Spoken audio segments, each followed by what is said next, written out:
Today's content will focus on trade unions in the Gambia.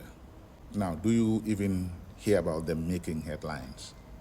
When was the last time a strike shut down an entire city? Now picture this, a time when one man can call a meeting and within hours, workers across Batos, now Banjul, the capital city of the Gambia, will lay down their tools. Wages will rise and government will listen. That was one Mamadou Ibrahima Jallow, alias Jallow-Jallow, the union leader who turned labor struggles into a national force for change. In 1956, Jallow founded the Gambia Workers Union, officially registered in 1958. He began uniting construction workers, and soon dock workers joined in. In 1959, they scored big wins, better wages and bonuses, and the fire movement spread. By February 1960, Jallow led a one-day strike. The result, the government raised the minimum wage by 25%. The people loved it, and Jallow was becoming a hero. In January 1961, another strike hit, this time earning workers a 13% pay rise and a formal dues collection system for the union. But Jallow's influence went beyond the picket line. He was a delegate at the Banjul London Constitutional Conference in 1961, and his work was to help lay the groundwork for the 1962 Constitution. But in 1963, a turning point came. The Gambia Workers Union under Jallow joined the International Confederation of Free Trade Unions, a Brussels-based global body that at its peak represented over 150 million workers in more than 140 countries. The ICFTU promoted independent, non-communist unionism, but in Cold War Gambia, this was controversial.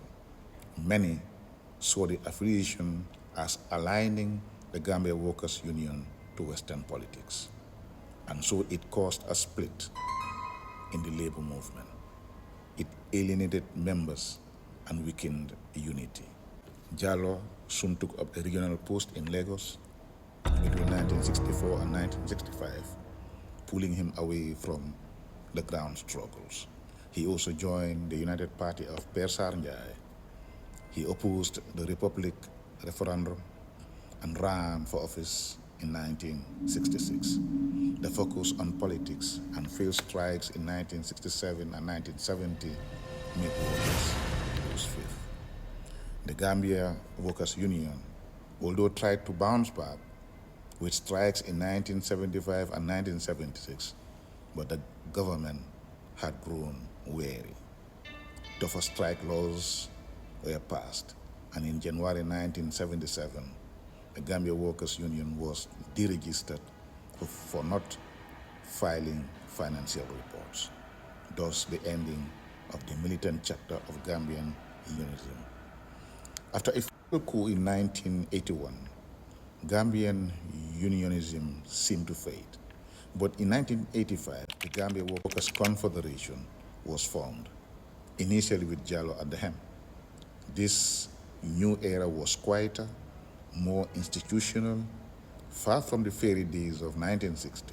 With all this, we can all agree that Jallow-Jallow has done something in trade unionism, and that is he was able to push wages higher, force political reforms, and inspired the independence movement. Cold War politics, internal divisions, and political ambitions dimmed that fire.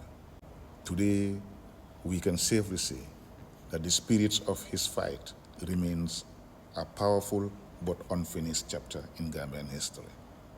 So could there be another Jallow-Jallow in the offing? What do you think?